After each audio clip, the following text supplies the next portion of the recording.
Shotgun with Charlie.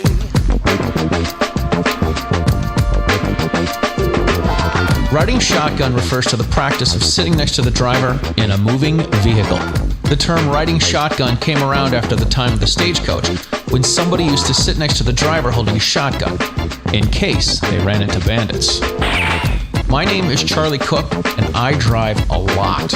I like to talk to people while I'm driving, so I interview people in my car while I'm driving. Welcome to Riding Shotgun with Charlie.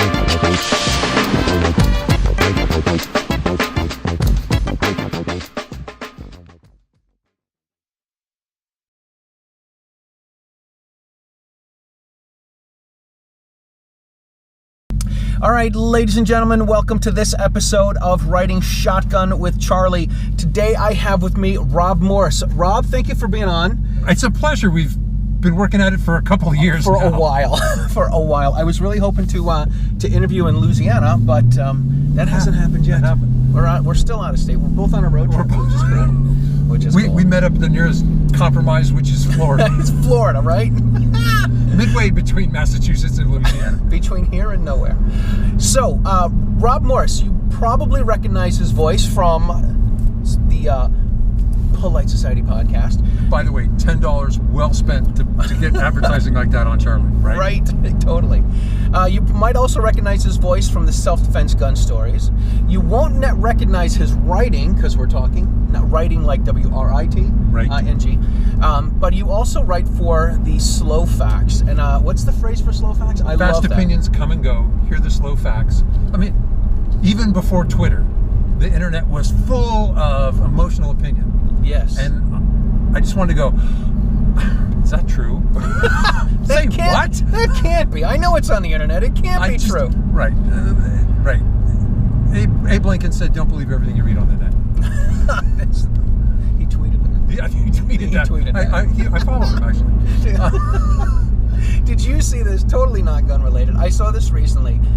Colonel Sanders, right? KFC follows 11 people on Twitter. Did you see this? Colonel Sanders follows 11 people on Twitter. 5 of the Spice Girls and 6 guys named Herb. 11 herbs and spices. I got it. The person that figured this out, someone made a picture of Colonel Sanders carrying this guy on his back. I swear to God. Carrying the guy that figured out that that's cute. He only followed 11 herbs and spices. That is cute. Totally. I like it. All right. Totally un-gun related, but that's... I noticed. That's quite all right. All right, so tell us about yourself. You've been to a lot of places. You've done a lot of writing. You do a lot of podcasting. You've done a lot of training. You've taken a lot of training. Are you an instructor? Yes. You are, okay. Although I don't do it commercially. I don't need to have students. Gotcha. On the other hand, but I went and got the NRA credential because I wanted to make sure that, take me out. Glad to. But I want to use the same verbiage, not just how I'd been taught, right, but that they will hear when they go get later instruction. Very cool. That's a cool thing. If you will, I'm a dedicated substitute teacher. I think if you're not, like you said, commercially a gun instructor, it gives you more credibility when you're talking to people and when you're, writing all of your stuff and doing your shows. So that's very cool. I competed in IDPA for a good 3+ years when I was in California. Oh, cool. That was just the gun handling familiarity, right? Right. Because every week you're moving and shooting with a gun. So, in fact, you would think that California, they don't like guns. Right, it wouldn't be there. There's a San Diego area, North County, huge gun community. You could go compete 6 times a week, 6 times a month. Wow. Easy. That's all, even in anti-gun California. Yeah. And San Diego, even worse. Here's some speed strips. Ba-doom. Ba-doom. I know, it sounds like a drum roll, right? Right. A little short roll. All right, so we're in Dunellen, Florida. We're here for a Florida Carry event. You and I are both going to be speakers. And Kevin Sona, we have to do a shout out to Kevin Sona. Amen. Let's hear it for Kevin Sona and Florida Carry. They are the ones that got us together here so we can do this. And Kevin said we have to I guess there's a road. I don't know if it's the road we were just on, but they filmed. Jeepers Creepers. Yes. I know. You and me both. Right. But it is what it is, man. So maybe we'll see something. I don't even think I've seen the movie. I hate saying that. No. So that's all right. All right. Tell us about you, Rob. Tell us about you. How did you get into gun stuff? Yeah. Well, in some sense, the same way everybody does. My grandfather had a pellet gun. Rob, Okay. here's how you shoot. Great. Oh, you were in Boy Scout camp. First 22 rifle, right? Mm-hmm. Fine. Sure. So now you're 13. Oh, you're an adult working at a company, and a guy goes, "You're on the team." Great. What Goes, team? Do you have to stay late? Right. I'd done a bid and proposal team with him the week before. So after work, I show up. Give me the bid and proposal package. I'll take it home tonight. We'll be a company. He goes, "What are you talking about?" He goes, "I'm on the team." He goes, "Yeah, you are." And I've got 5 feet of stupid look. And he goes, "I signed you up for the company pistol team." And I go, "The company house one?" He goes, "We're the first. We're it. It does now." Me and three other guys I conned into it. I go, "What?" Well, where we were located, the range we used is owned by the Lyman family. Lyman of Orange Crush. John Lyman was a former Olympic small bore pistol coach. Wow. Yeah. So that's got to be a nice range.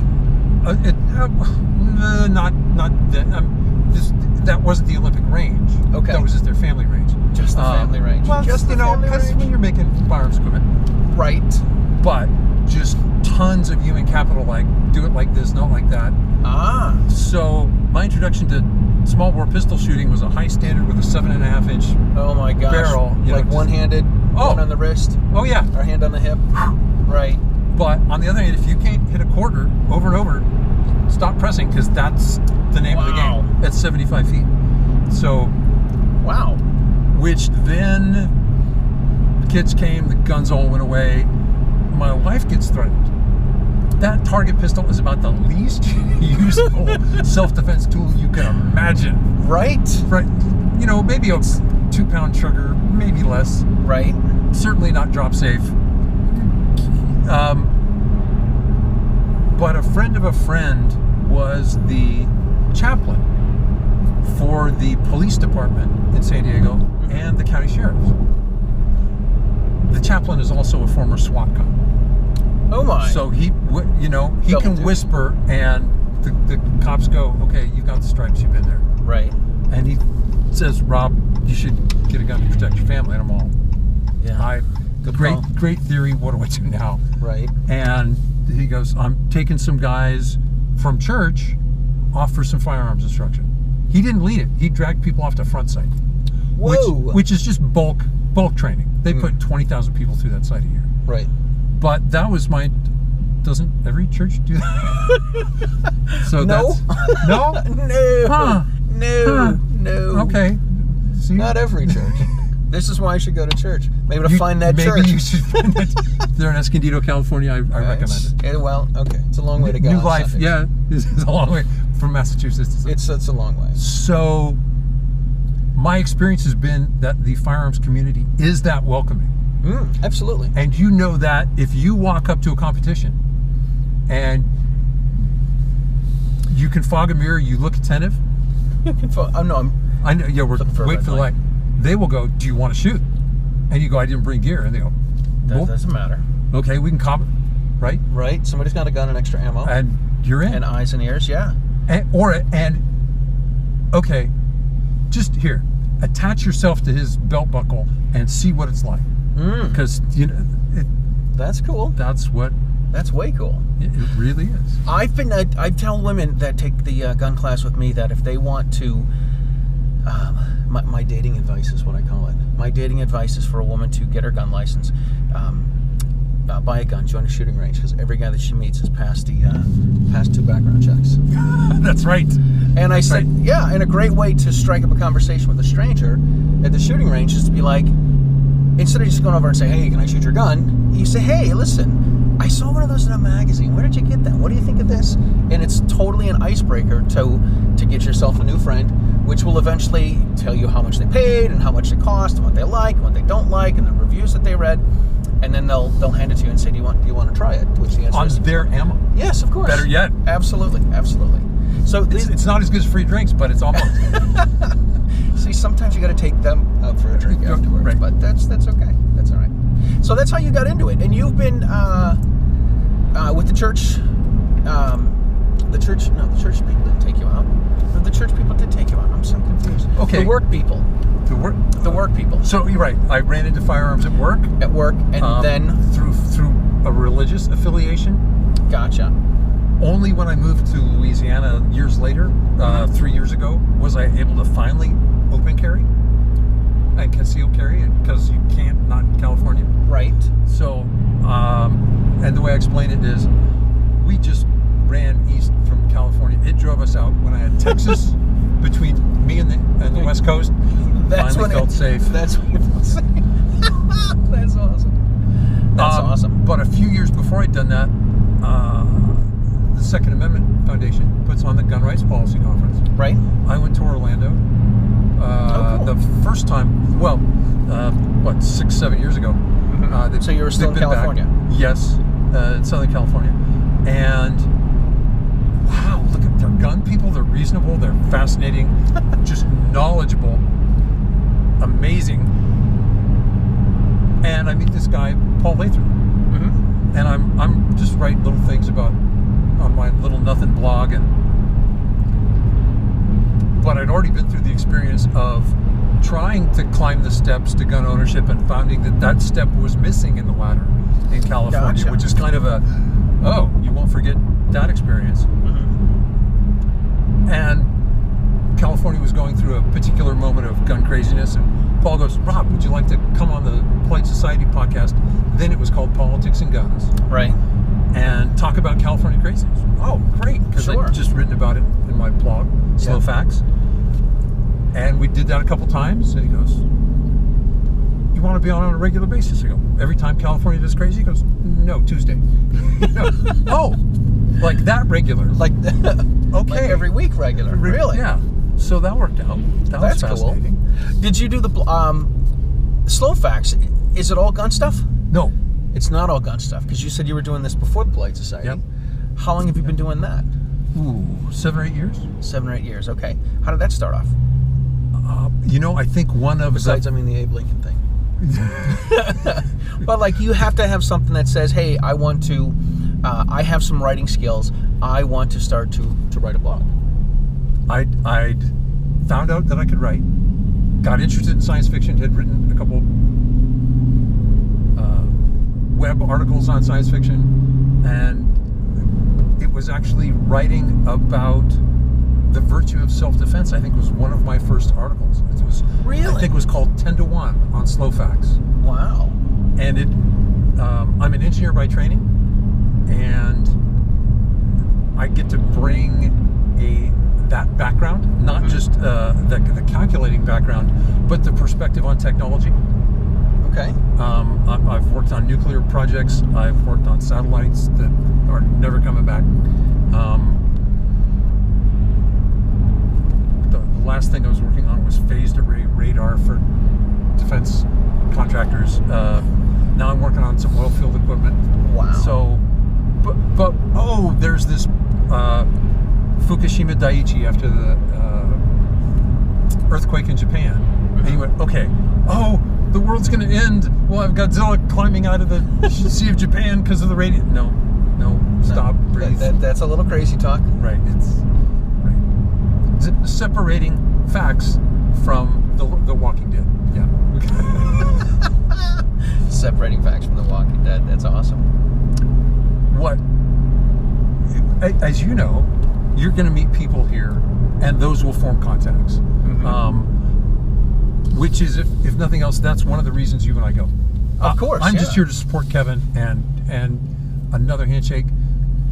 I am sure to learn way more than I can contribute. I'm Maybe. I'm not that smart. Look at all the.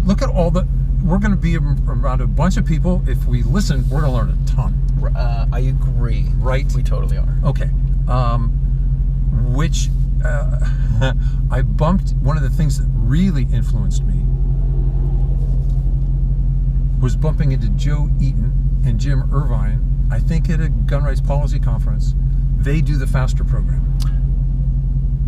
And you and I think we may have some firearm students who are threatened, and we see them be brave and take really control of their self-defense. Right. The FASTER program is teachers who have looked at the world and gone, I'm going to protect my kids. Except they're not their kids. They're their students. Yeah.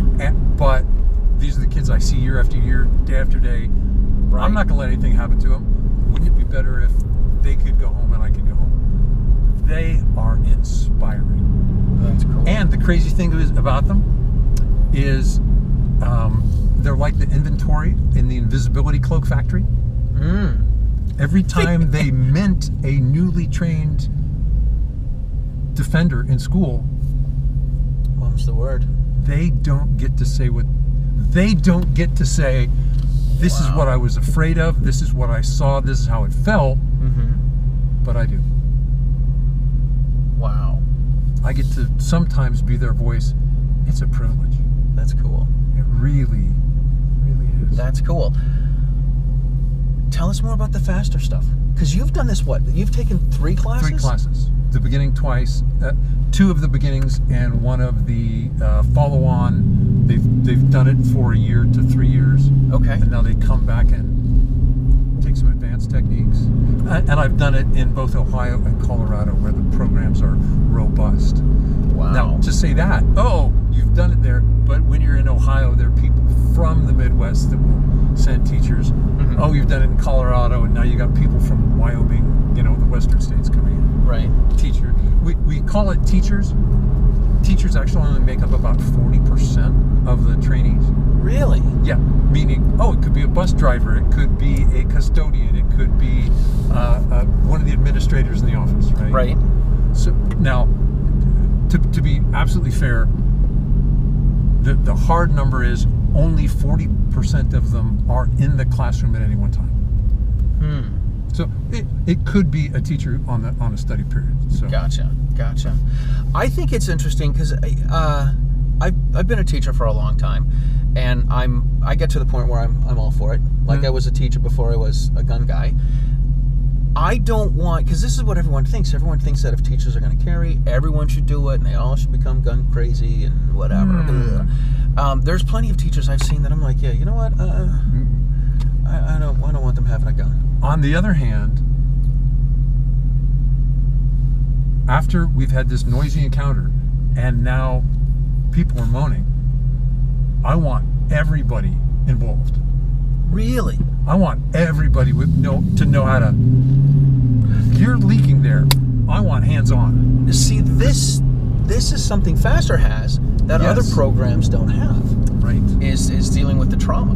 And I've spoken to EMT. It's funny to talk to EMTs after taking FASTER training. Yeah. I went through civilian emergency responder training when I was in California, because you can have an earthquake and it's going to be 2 weeks before an ambulance can get to your subdivision. Wow.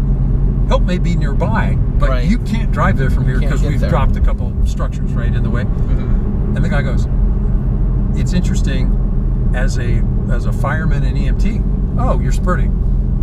He's got lots of fingers that he can get guys, hold that till we're in the ER." Wow. And FASTER doesn't, because we know we're not going to have enough adult trained volunteers to solve all the problem. Just the logistics. They may be running from the other end of campus, and that's 3 minutes before they get to the problem, and I'm going to lose 3 kids in 3 minutes unless I get on it. Wow. So that's wild. Yeah, it was taken from military casualty care. Gotcha. Okay. Those guys have to work on people quick. Yeah. Let's contain the problem and go on. All right. We're at the part in the show where I have no idea where we're at. And I don't... The good news is we have GPS. We do have GPS. So what I'm going to do is I'm going to just turn around someplace. Amanda Suffolcool always thinks that I planned this, but I don't. I've never been here. You've never been here. Are we in Florida still? We haven't driven that far. We do have GPS, so I am going to. I tell you what, you keep driving. Oh yeah, I'll drive. I'll get us back. People don't want to see me, getting us into a car accident, and I might have the insurance, but I don't want to use it. I have the insurance, but I don't want to use it. Right. There we go. All right. I don't know if we can keep going on this road. I mean, I know we can keep going on this road, but... They're checking IDs up ahead, Charlie. There's things you're not telling me. Oh my gosh. All right. So while I want to talk about the stay with the faster stuff, because in my mind, when I think about you, I think about all the faster stuff that you've done. Right. And are you a faster instructor, or you've just taken the class? No, I've taken the class so that I could write about it. Okay. Gotcha. And some articles I've taken from others, and I'll repost. But I think I've written 30 articles on it. Oh my gosh, that's awesome. All right, well, we're going to talk about some fluff. So we're here in Florida. Florida is not like the rest of us. I'm open carrying and you're open carrying. Yeah. And I'm not an open carry guy. I'm not an open carry guy. I am in the camp that believes that concealed is concealed, right? Concealed is concealed, but if you and I walked into a bank and there's a bank robbery, I assume that you and I are going to be the first two people that are shot, and that's my methodology. Okay. Oh, cool. That's my methodology, and that's where I'm coming at towards it. So I don't want to. I don't open carry. Right. I did open carry walks in California. That was a political statement. Right. And the four of us very carefully planned the route, schools, all the other do's and don'ts. Right. As we go down here, we're going to be on this side of the street. Right. Gives us an extra 22 feet or whatever. Exactly. Just that. Oh my gosh. But you're right. On the other hand, I've got a friend who's both cheap and a libertarian. Those are separate sometimes. Oh, right. I like to say frugal. Tony Simon likes to call it tactically frugal. Tactically frugal. I heard him say that. Who open carries. And he's a big just advocate for self-defense in Louisiana. So it takes all. If that's how you contribute, God bless. We all have somehow we can contribute. Right. All right. So tell us more about Faster. I know you're not a Faster spokesman, but this is what I admire, that you've done this and you have this training, and I think it's great. Here, you want to know the real magic? Yes, I do. There is no magic. It's sweat. The magic is a lot of sweat and effort. Oh my gosh. Dozens of people, in some sense, gave up their life outside work and outside the immediate needs of their family after the Sandy Hook attack. The headshed, the institutional knowledge that trained school resource officers happened to be out of Ohio, Tactical Defense Institute, and John Benner went, or the Buckeye Firearms went to John, this is horrible. How can we train school resource officers so that this never happens again? No more shooting in schools. And John, to his absolute credit, sort of does the systems analysis, like as an industrial process, as a police defense exercise, and he goes, I can't get you there for you. Wow. I can't arm these guys up. I can't train them up enough. It's just logistics and time. Yeah. Look at what happened at Columbine. The first thing those kids did was shoot at a cop to chase him off campus. Right. He's that blue uniform is a target. And then they had all the time in the world. 96 minutes. Right. At Sandy Hook, 6 minutes. Phenomenal police response time, but it then took 90 plus minutes before EMTs entered. So a wound that you and I could have saved your life with finger pressure. Right. There was nobody there for an hour and a half, and wow, kids bled out who didn't need to. Wow. So his comment is, and in hindsight, perfect sense, right? As you explain it, whatever the solution is, it's going to be inside the doors. Yeah, absolutely. What was funny was no, that's the tubing entrance. That's Interesting. Oh, we're downhill.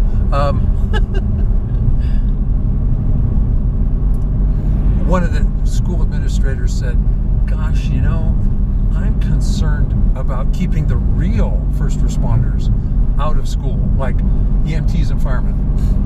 And one of the firemen goes, "Ma'am, I got a 40,000-pound vehicle. I'm getting in." Really, I'll there we go. I'll take out offices and walls. It's not too bad. Or you and I've heard it from a military sense of a long time. Cover is temporary. I've never heard that. That's great. Or the guys with large guns go turning cover into concealment for 50 years, right? Turning cover into concealment. This isn't where we go either. No, it's not. But they all start to look the same, don't they? I know they're right. They all have there we go. rainbows on them. GPS tells us. That's right. Okay, cool. But and what's fascinating to talk to these teachers. Here's the telling argument. The guys that have been doing it for a while, they'll get together with the police, and everybody has these fantasy problems. Oh, won't the police shoot the teachers? Could happen. It's theoretically possible. Haven't seen it. We've got about 6,000 man years of teachers being armed in school. Right? I've done them enough. Right. All right. We're going to stop this. We're going to keep going a couple extra minutes. Okay. The cops train with these teachers, and when they've had simulations in schools, the cops don't always win. In fact, there's an immense hometown advantage, and sometimes you've done exercises, force on force. Sometimes you play the good guy, sometimes you play the bad guy. Sure.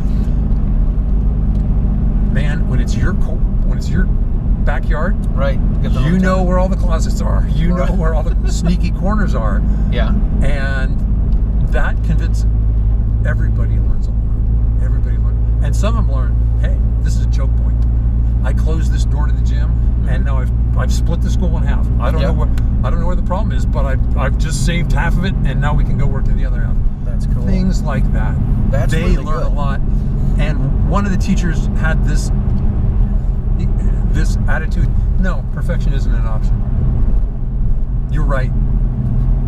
A cop that I don't know, out of district, out of comes over the hill, I may get shot. Right. But by the time that happens, my kids are safe. That's a good point. Run that over in your mind. By the time I get killed, thank goodness, because I was armed, my kids will be safe. This is, I kind of see it this way. If we get a bad guy in a school and we have armed teachers, we're gonna, innocent people are gonna get shot anyway. I mean, I of course would hate for my child to be the one that gets accidentally shot by a teacher or by a cop. But I would hate even more if my kid was shot and there was a teacher that could have done something that didn't do anything or wasn't able to do anything, and I'll be even more pissed off about that. So that's okay. As you can imagine, and just thinking it through, this is very similar to your self-defense students. At first they go, "Cool, I've got a gun, I can protect myself," and then they realize, "Oh, not true. I don't know how."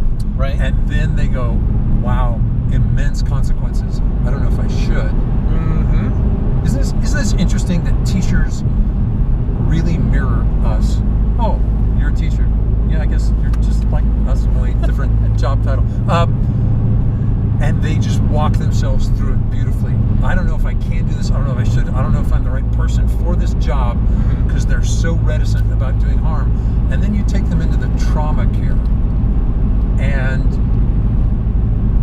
they're packing wounds, and they're putting on tourniquets, and they're putting on chest seals, and then they'll go through a little force on force where no spurting blood, but just a red gauze.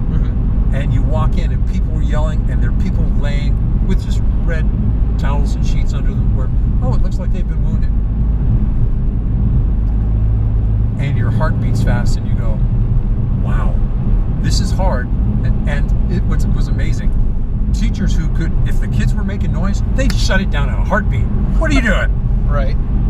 After a traumatic event at school, it takes them a while to generate that command presence.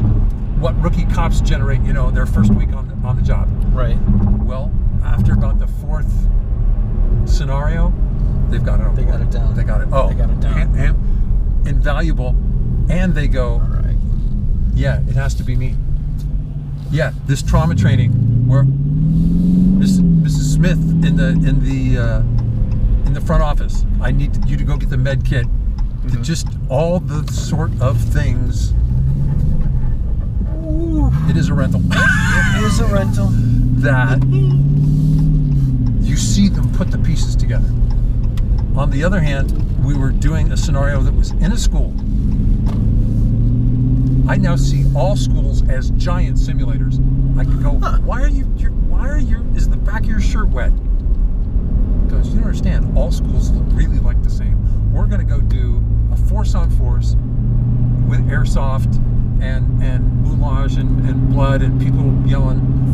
Nobody's going to get hurt, but they're going to yell and scream as if they were. And this looks like my school.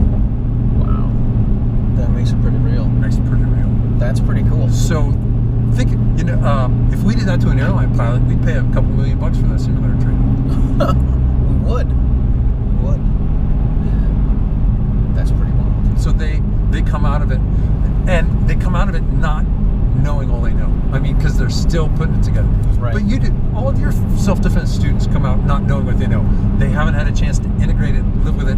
A couple weeks from that training, they'll go, oh, yeah, they're doing something automatically, and they go, oh, yeah, that's why I did that. Right? Making abstract knowledge part of procedural memory. Gotcha. That's pretty cool.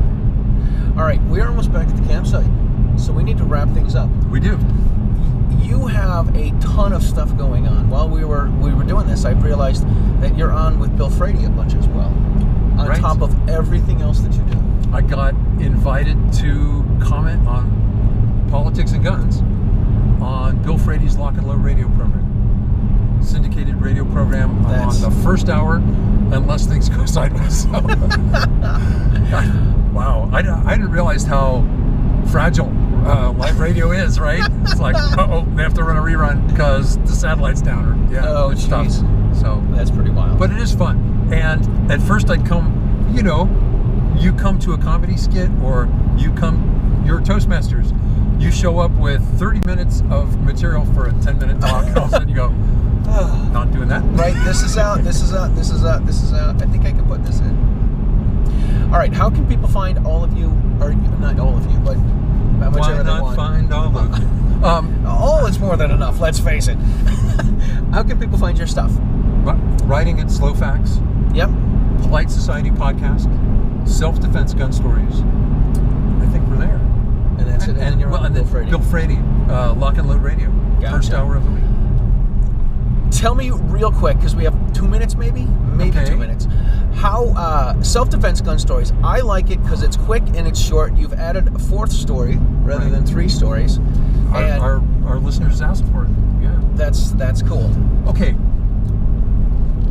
Are we trying to make students safe? Because if we wanted them to be safe, we'd wrap them up in bubble wrap. Right. We put 'em forget someplace. that gun, and slip in the freezer, get them out when you need them. We forget that guns save lives. You and I know it. Mm-hmm. We might figure it out if we read our local newspaper and go, hey, you're the only guys that tell me when, the drugstore owner defended himself. Mm-hmm. If that happens 3 towns over, we don't read about it. Right. If someone's murdered in the state, everybody reads about it. Yeah. So we get this skewed view that bad things happen, self-defense never does. Yeah, it does.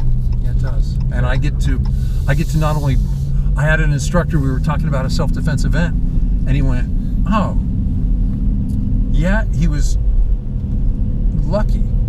It wasn't good. That's not what I'd recommend.